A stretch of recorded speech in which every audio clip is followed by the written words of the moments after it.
Hi everyone, you're welcome back to our YouTube channel. This is the Skyline Institute. You're welcome to today's lecture of the SkyMath Series. For more videos and educational content, please follow us on Instagram at Skyline Institute GH and on Facebook and YouTube at Skyline Institute Ghana.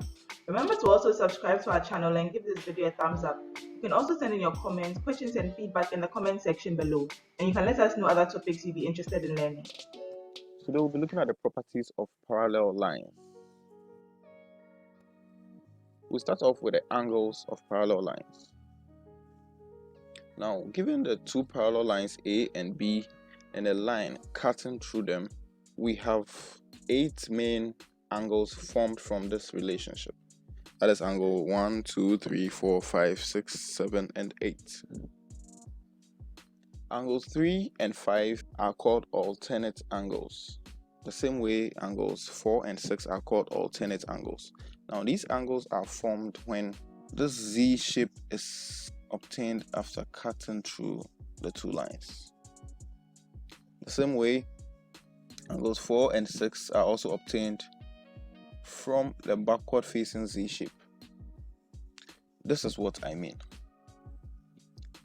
Angles 3 and angles 5 are obtained from here and here, and then angles 4 and 6 are also obtained from this Z shape formed. It's called a backward Z shape. Angles 2 and angles 6, 1 and 5, 3 and 7, 4 and 8 are called corresponding angles. Now corresponding angles simply refer to the position of the angles. So you can see that on line A and B, angles 1 and 5 take a similar position, that is the right top side of our lines. And so 1 and 5 have a similar position, 2 and 6 have a similar position, 4 and 8 have a similar position, and then 3 and 7 occupy a similar position. Finally, we have what we call the co-interior angles.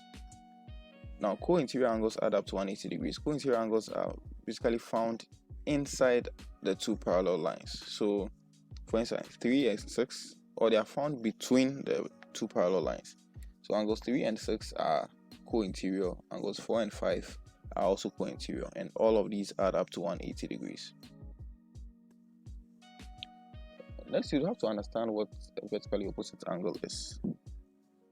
Now, given two intersecting lines, angles directly facing each other are called vertically opposite angles, and they are equal.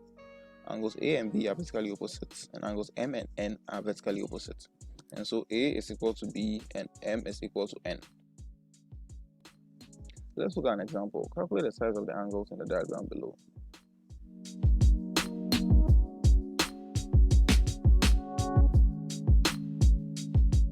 So we have two lines, two parallel lines, and the line cutting through them. We have angles 40 degrees, A, B, and C.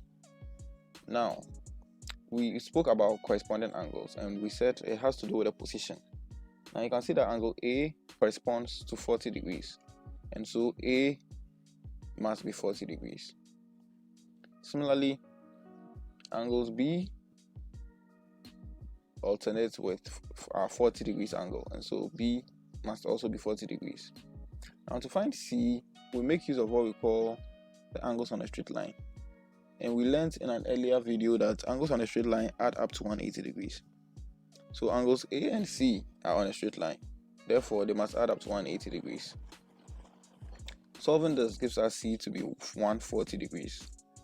We could have also used B plus C to be 180 because B and C also lie on a straight line. We have come to the end of today's lecture. Thank you so much for watching. Remember to subscribe to our YouTube channel to receive notifications every time we go live. Thank you so much. See you next time. Bye bye.